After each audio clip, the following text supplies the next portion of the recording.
Hey, can everyone see my screen? I'm sorry.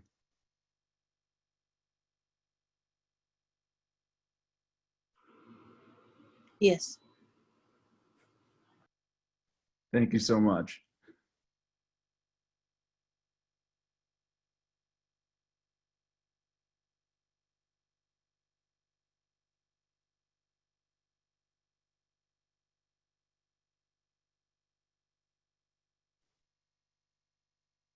Okay. Thanks, Caitlin, for having me share some of the knowledge that I've gained in my service at St. John Center. Everybody, yeah, my name is Jim Fulkerson, and I started serving as an AmeriCorps VISTA last year, July 2019, and I just started my second service term at St. John Center for Homeless Men in Louisville, Kentucky. And before I started as AmeriCorps VISTA, I actually started volunteering at St. John Center in 2016. So I kind of had a decent background knowledge of the organization before I came on board. And my role here is a community relationship coordinator. My main responsibilities at St. John Center are working in tandem with the volunteer coordinator on volunteer orientation, training, newsletters, volunteer manual, and then other materials that we've released to our volunteers over the last year to kind of enhance the volunteer experience at St. John Center. And then I also coordinate group volunteer projects, different church groups, community groups. All sorts of people are interested in our organization, so I coordinate that, and sometimes I'll give them tours and things like that to familiarize them with our organization and our volunteer opportunities as well. And then I also coordinate, starting this year. I actually didn't do it last year, but this year, since the person who used to do this retired, we decided that I could take on also the donations of shelter needs from groups and individuals. Different groups like to coordinate, or I like to coordinate like different drives or collections from different churches and schools and things like that. And then I periodically perform outreach to community groups, schools, churches, organizations. And I'll talk a little bit more about that as we go on.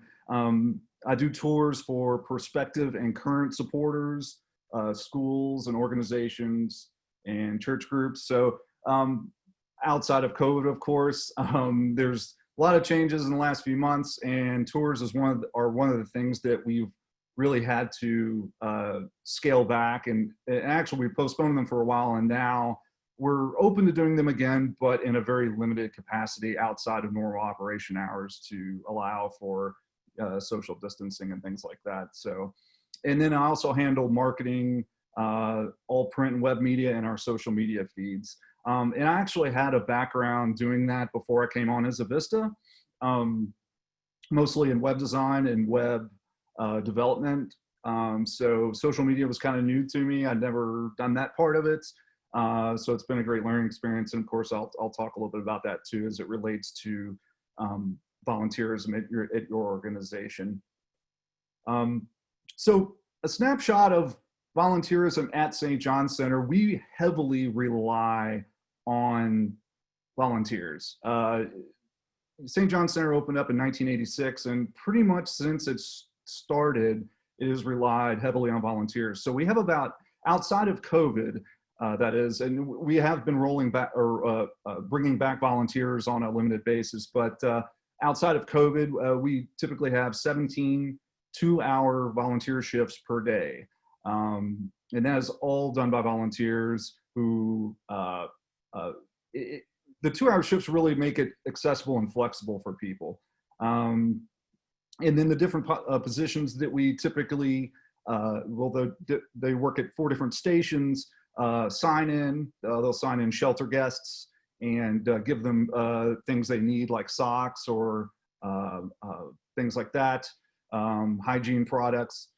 Let me go back a little bit. So St. John's Center, we are a day shelter and social services hub for homeless men, and we're open from 7 to 3 every day. So volunteers typically, our regular volunteers typically work in the day shelter. We also have some other programs, which I'll talk about as well.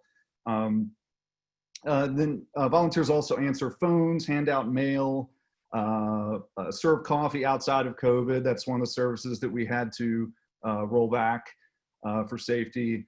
And then laundry room, cleaning and distributing towels, washcloths, hygiene products, all kinds of things from there. And also some things I didn't list, but we also let like our shelter guests charge their phones from the laundry room, things like that. So this is kind of a simplified list of what they do. And then some volunteers we have bring their own skills, such as clothing repair, foot care is very important for homeless individuals. So it's great that we have a big volunteer base. Many of them are retired, and many of them have great skills that they can bring to St. John's Center.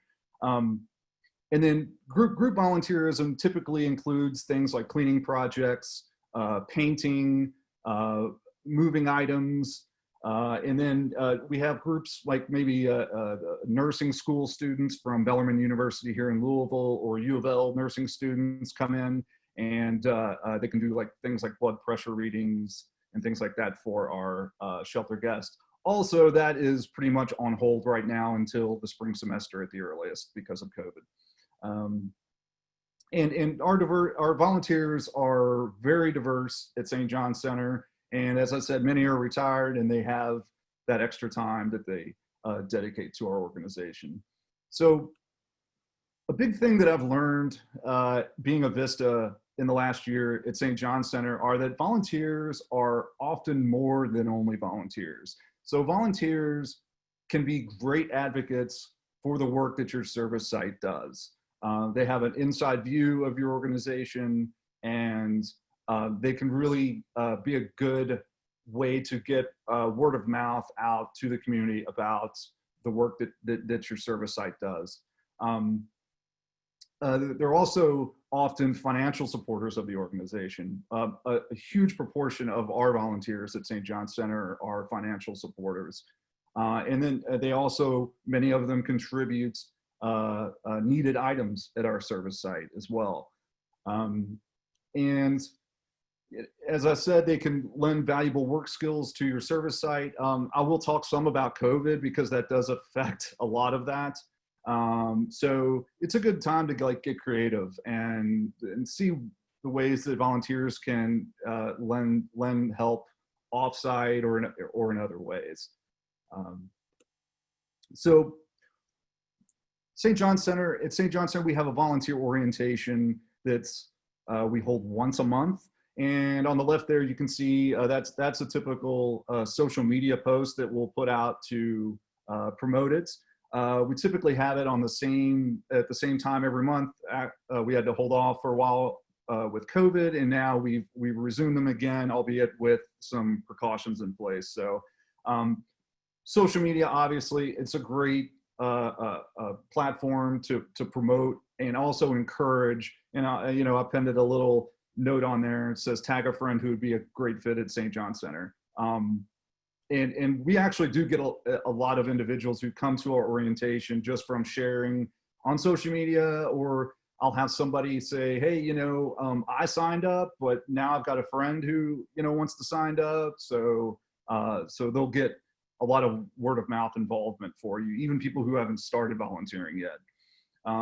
And then I organized this and planned it in tandem with our volunteer coordinator. And depending on your organization, you might not have a volunteer coordinator. So I'm really, some of these points might not totally pertain to your work site, but I think like there's certain things that I think hold true pretty much in any, at any service site that relies on volunteers on really any level. So and then the volunteer orientation is really just a very important first impression for those interested, but might not be familiar with your organization's mission other than the fact, like, yes, we serve homeless people, but that really doesn't tell you a whole lot about what we do. So it's a really good ice-breaking opportunity as well to, and also just to educate and give, to put your organization in context with the larger issue of homelessness and housing. So yeah, as I said, we hold it once a month for about an hour. We keep it typically on the same day every month, the second Thursday of each month at 6 p.m. So we really try, it's always a good idea to try to, like, organize these things. I know 6 p.m. might be outside normal work hours, but we find that it's just a lot easier for people to get there after work. And also, we've been getting more and more young people in there too, who are maybe students. We have, like, med school students. We just really have a real diverse cross section of people by every metric who show up at our volunteer orientations. And then during COVID, it's always good to take those precautions. We limit it to 10 people, and we also require masks for our volunteer orientations. So I'm just going to kind of go through a typical volunteer orientation that we do at St. John Center. So we just open it up, with a welcome and thank you for showing up. After all, they took their time out of their day to come, to your orientation. A lot of people you will find like to talk about volunteering, but and then when push comes to shove, sometimes it can be like pulling teeth to get actual people there. So yeah, definitely thank them for coming. And we typically go through, everybody does a self-introduction, and it's just a good icebreaker. We ask, why did you, come to the orientation? And it's also good to, we ask questions and ask, like, how they heard about the orientation. And that can also help you kind of, like, refine your communications when promoting it.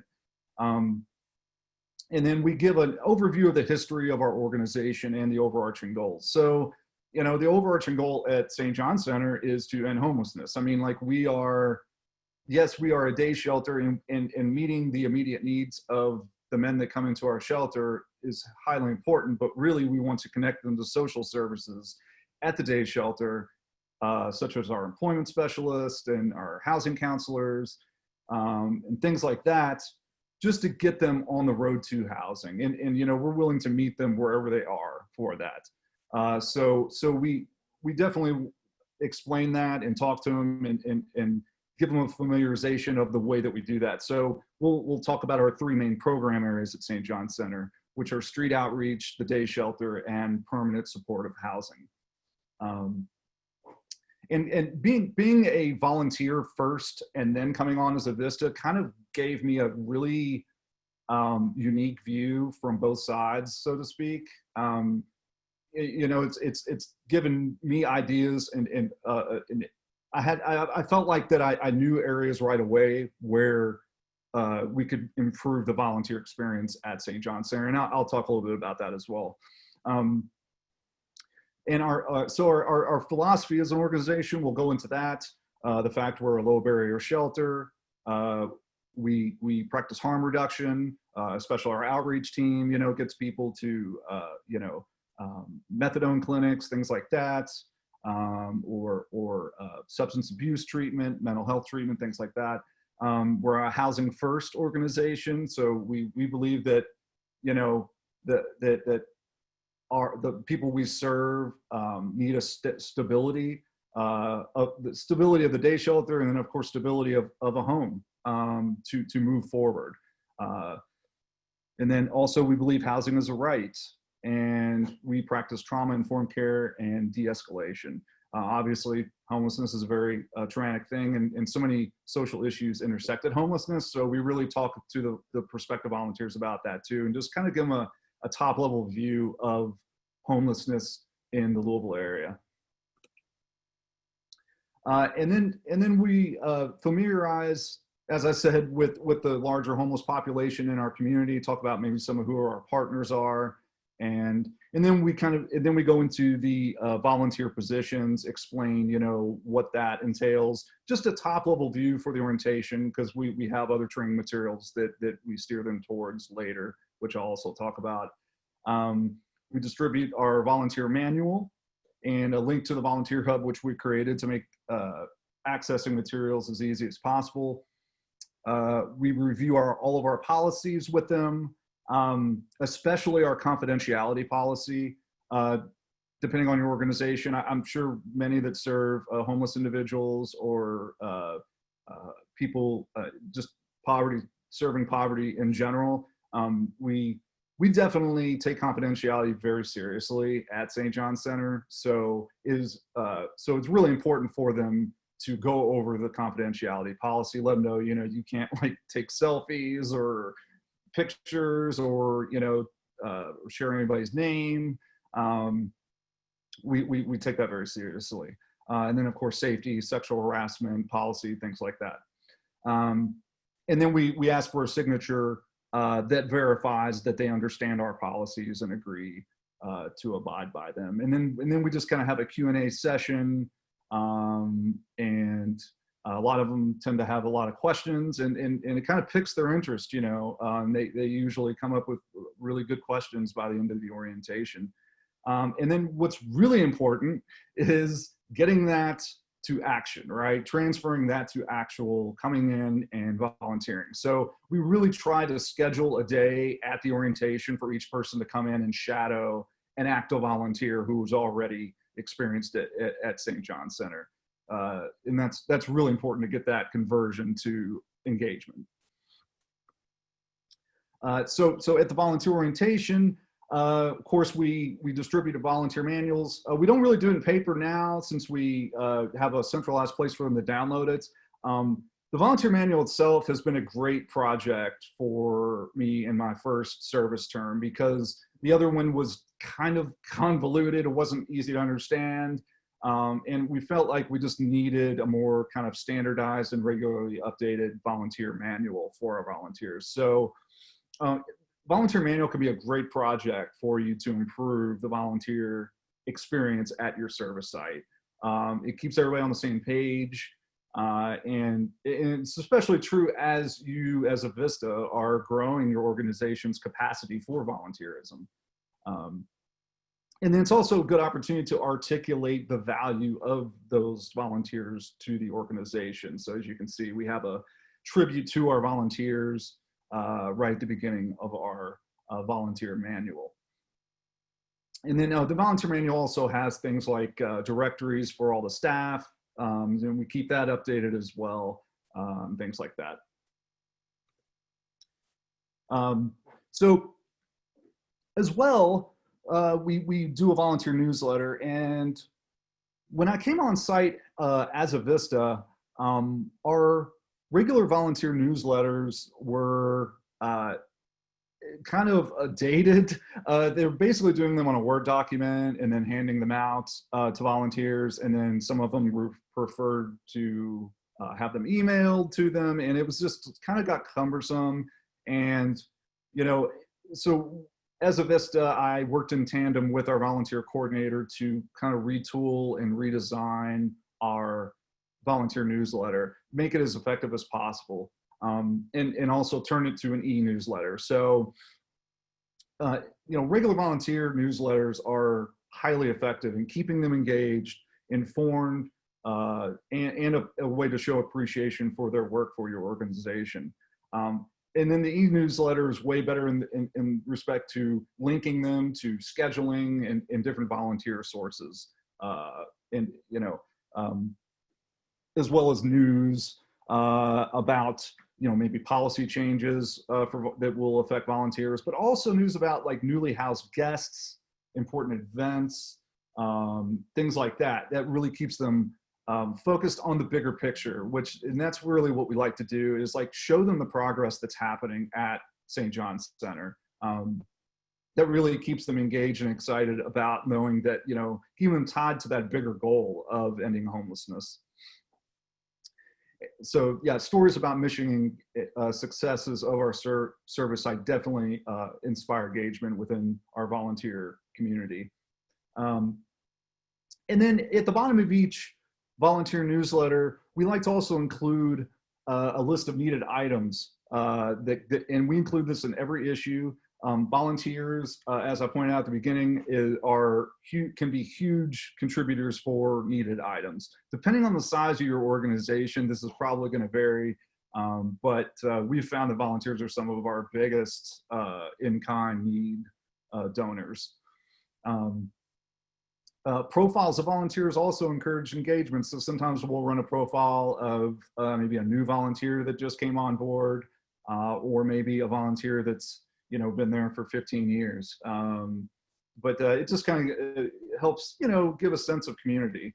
And then on the technical side, e-newsletters, I don't know how many of you have actually used software or done e-newsletters before. It's typically pretty easy. There's a lot of great tools out there. And for anything that I'm talking about, please, I'll have my contact information at the end of the presentation. So because I'd love to help you out any way I can and maybe steer you towards some tools that have worked well for me for some of this stuff too. So, but we use Bloomerang, which is our organization's donor management software. So that just kind of has newsletters rolled into it. And it's great too, because we can just have a segmented lists of volunteers in our database.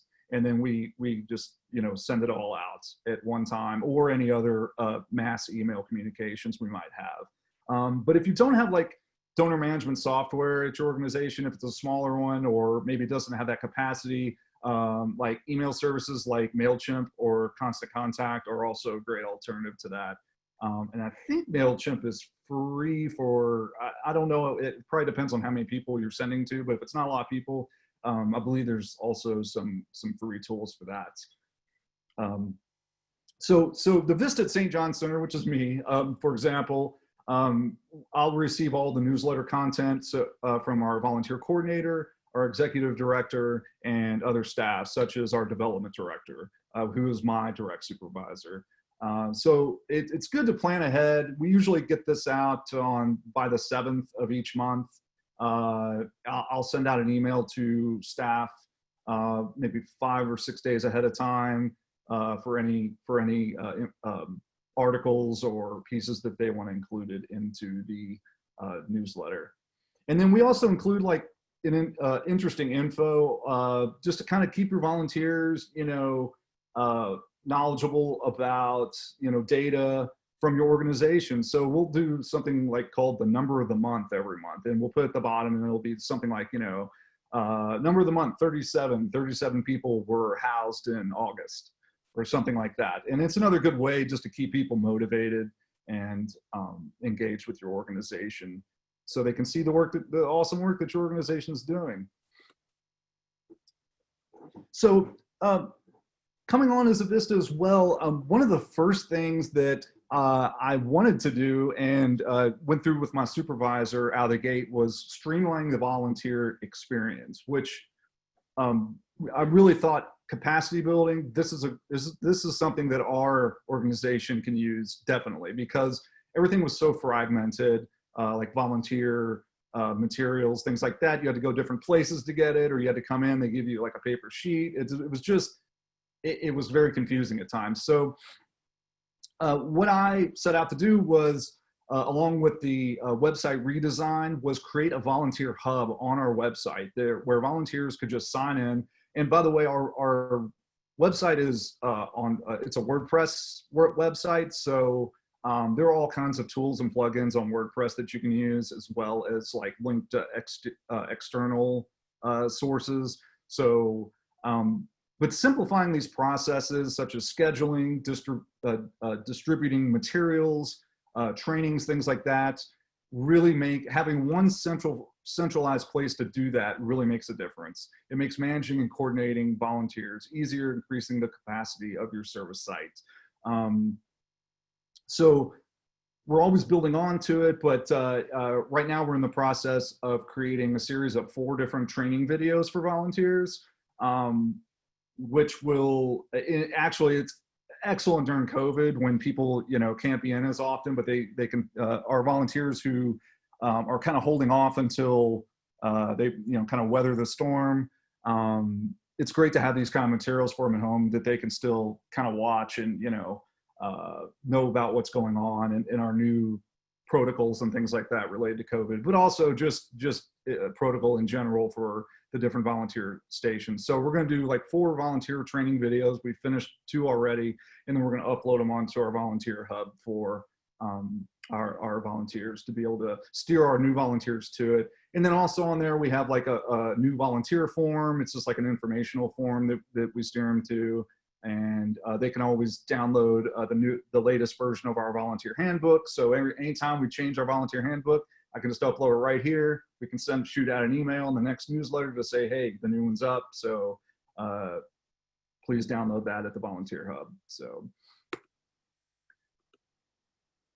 and then I want to talk a little bit about crossover between regular volunteerism and group volunteer projects. So many regular volunteers are members of other organizations, churches, and community groups. So I have found that those people can be a great source of help for group projects. A lot of them feel very passionate about your organization, especially the ones that have been volunteering for a long time.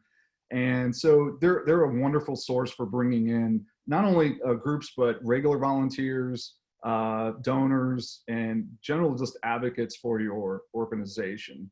And then conversely, group projects can also bring in many new regular volunteers to your service sites. I've had numerous people from groups in the past year who have partnered with us on different projects, show up at our volunteer orientation and get involved. So it's a great source. And then, yeah, just get to know your volunteers. It can be helpful to provide brochures to them and other materials like the latest data, how many people have been housed, how many people are in the permanent supportive housing program at St. John's Center. Those are the kind of things that I give them. And then they can easily like spread the word to those they know. So it's always good to have that and obviously your contact information on hand. So group volunteer projects, this is something that can be a challenge. It can be a challenge to find an available group on a specific day and time needed. So it's always good to plan ahead.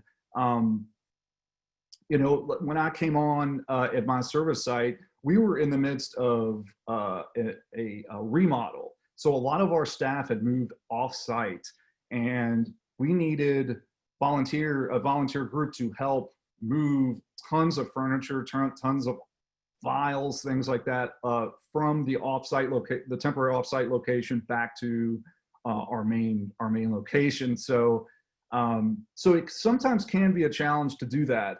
So it's really good to plan ahead, find out like when these things are going to need to be done. I was making calls like a month ahead of time before that happened. And actually I was cutting it close because like we had one group back out, and you just have to really brace for things like that to happen. It does happen. So it's good to have like more than one group just kind of abreast of what's going on, so you can call another group if needed. But it can also be a challenge to find projects or groups who initiate contact with your organization. And this is one area where this was a surprise, but it was a great learning experience because we could kind of refine our process.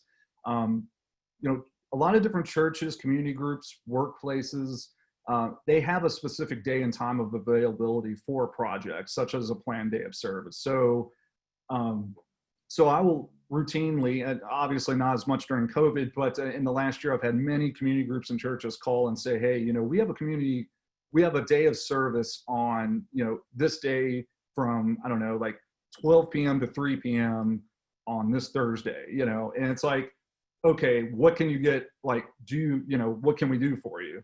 So what I found was that it was very useful to meet with staff in all areas of your service site, all the permanent supportive housing staff, the administrative staff, and obviously the shelter staff, and just met with them and took notes about their needs, and then checked in regularly. So so I would know ahead of time the kind of projects available to groups. So when they contact you, you already have kind of a list of things that you've kind of gathered from the staff on site. And it can also help to plan multiple possible days for the project to cater to everyone's schedule. And then one thing that's really crucial that I've learned since I've been there is to have these volunteer groups fill out a visitor log. It's a wonderful way to get their information, to keep in touch. You can send that in your newsletters. And it's just a great way to recruit even more groups, more volunteers, donors, and advocates for your organization. So we do that and then just put it right in our database, and then they can receive our monthly newsletter, not the volunteer newsletter, but we have just a main newsletter for our supporters that we send out once a month as well. And then and just brainstorm and get creative about the kinds of projects that can serve your organization. And I've found that even clients of our service site, our shelter guests and volunteers also have some wonderful ideas. So that has also come in handy quite a few times. So volunteer appreciation. We historically at my service site have had a volunteer appreciation event every April. And obviously that did not happen this year, and it didn't happen last year either because of the remodel and open house and all that was going on. It was just a really busy time right when I stepped in at St. John's Center. But historically they've had those, and obviously we do it to recognize the commitment that our regular volunteers bring to the organization. And they really do inspire continued service and other involvement. And I felt like that as a volunteer. So we would have a 2-hour event with food and beverages and just honor our volunteers. Event milestones are especially important in recognizing long-time volunteers as well. So example, we have plaques made out of like stoneware that we have made, and then we put it on the wall for volunteers who have served after 10 years, 15 years, 20 years. So during COVID, you can find creative ways to show appreciation in their absence. And we found that our volunteers were just chomping at the bit. A lot of them, had underlying medical issues, or maybe they're just of advanced age. As I said, a lot of them are retired. So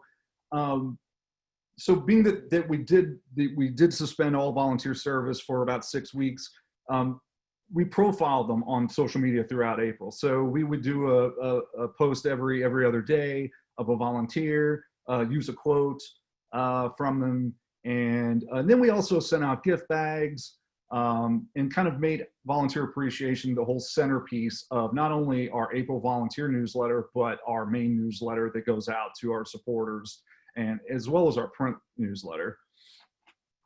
And then just showing public appreciation for volunteers really helps to inspire both continued service by your volunteers and brings new volunteers and other involvement into your organization. So outreach was a very interesting kind of experiment. So periodically performing outreach visits to groups in your community is definitely helpful in building bridges with the community and getting interest in the organization you serve, and also creates new partners and strengthens existing partnerships. So periodically I will go out and bring on my card, bring the latest data from our organization and a brochure, and just talk with different people, leaders in churches, community groups, religions of all kinds, community groups of all kinds. So I bring a lot of materials, and because these people want to know what they're supporting, and when you can show them right there results, like this is the benefit, this is why we're a necessary organization in our community. It's really a great way to make a great first impression, and to let them know that you know, they're not only volunteering, but there's just multiple avenues where that they can get involved and support your mission. So it's always a good idea to have a good working knowledge of your organization's programs, funding sources, et cetera, to articulate what your service site is about. And, you know, as I started as a VISTA, my supervisor was asking me, like, you know, so what do you know about the programs and the outcomes at St. John Center? And I told her, I said, you know, I volunteered here for like 2.5 years, and I actually know very little about that. I really didn't know about our permanent supportive housing program. I didn't know about our outreach team.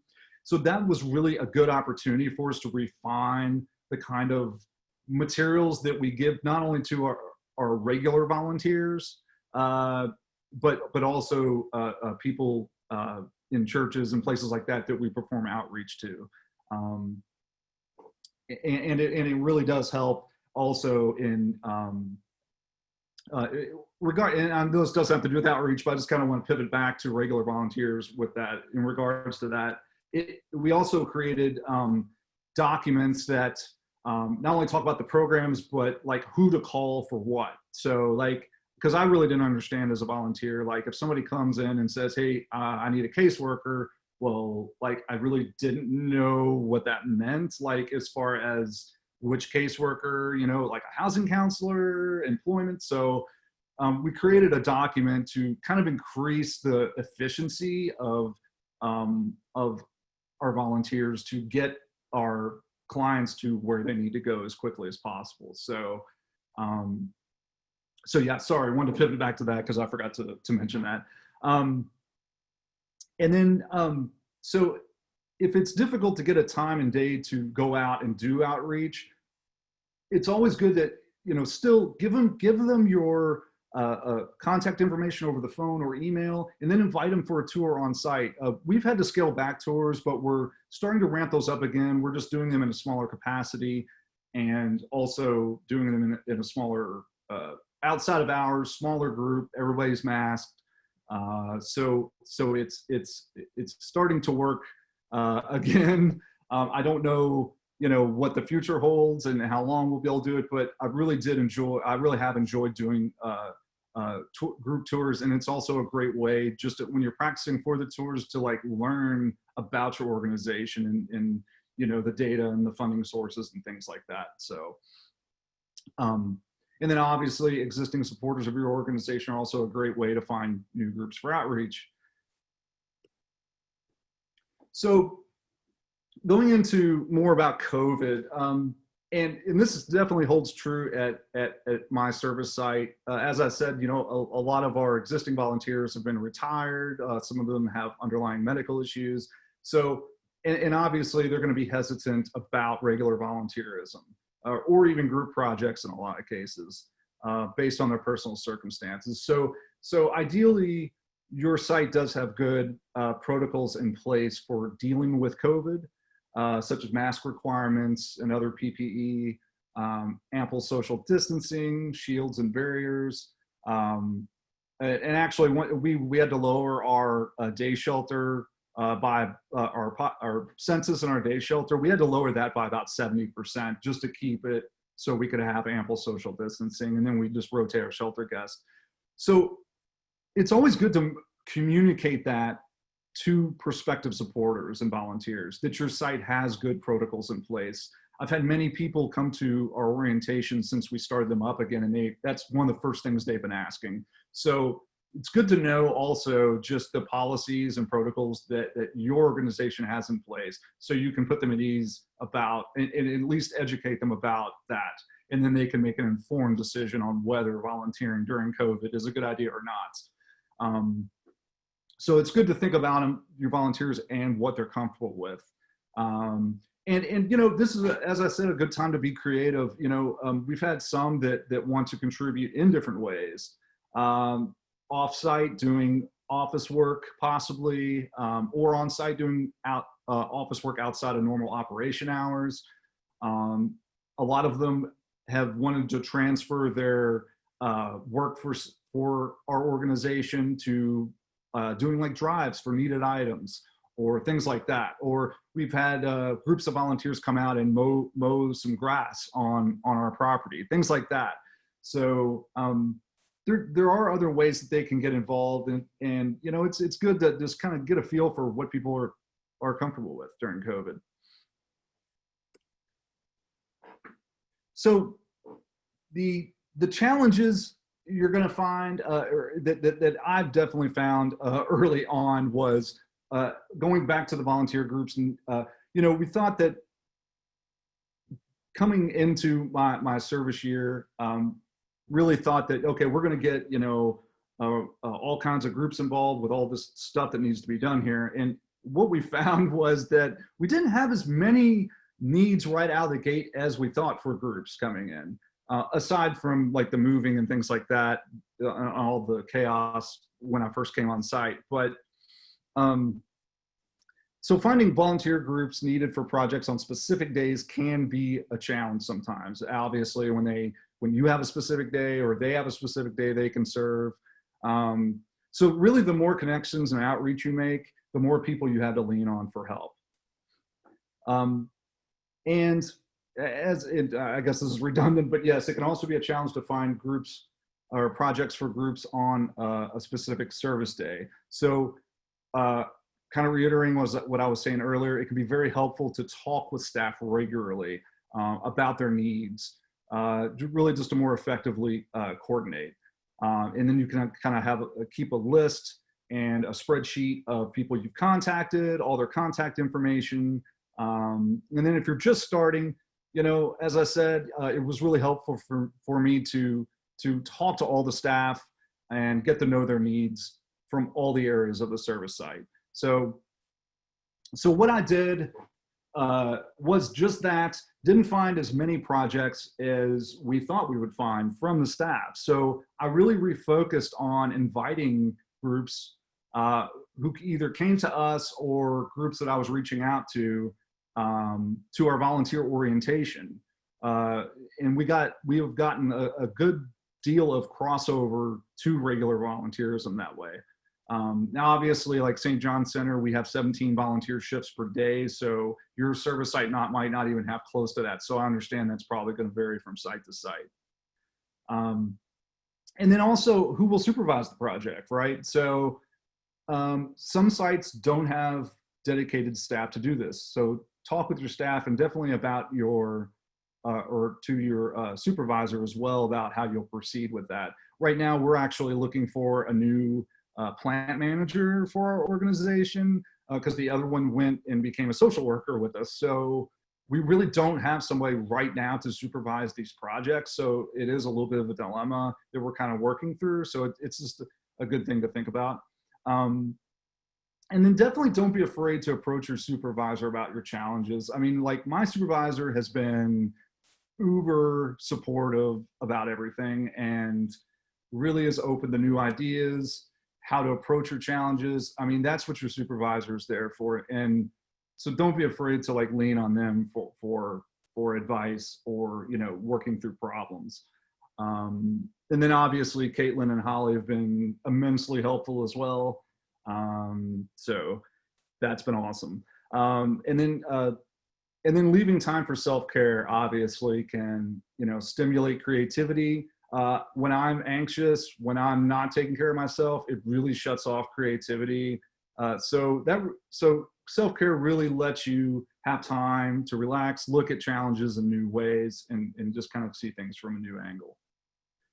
So yeah, so that's kind of went a little bit faster than what I thought. But I can answer any questions. I'm not sure how you want to do that, Caitlin, but definitely feel free to email me or call me if you all have any questions. You know, I've found a lot of good resources for some of the work I've done, like doing social media and reaching out to volunteers. You know, for example, we got a really good deal on like the Adobe suite for that through a company called, or an organization called TechSoup. Y'all might be familiar with them, but anyway, like resources like that, or just, you know, to share my own experience, I'm more than happy to do that. So. Hey, can you hear me finally? Yes. Yes. Oh, good. Thank you so much, Jim, for Nope. leading this and your No problem. flexibility. Absolutely. Happy to do it. Um, well, I hope you all found this informative. I am sure it was. I know it was. We'll get this, we did record it, so we'll get it uploaded to YouTube for you guys to reference later if you want. And yeah, if you do have any questions, I encourage you to reach out to Jim. He's very kind and will respond to you, and I'm sure give you lots of great advice. So with that said, I hope you have a great rest of your day.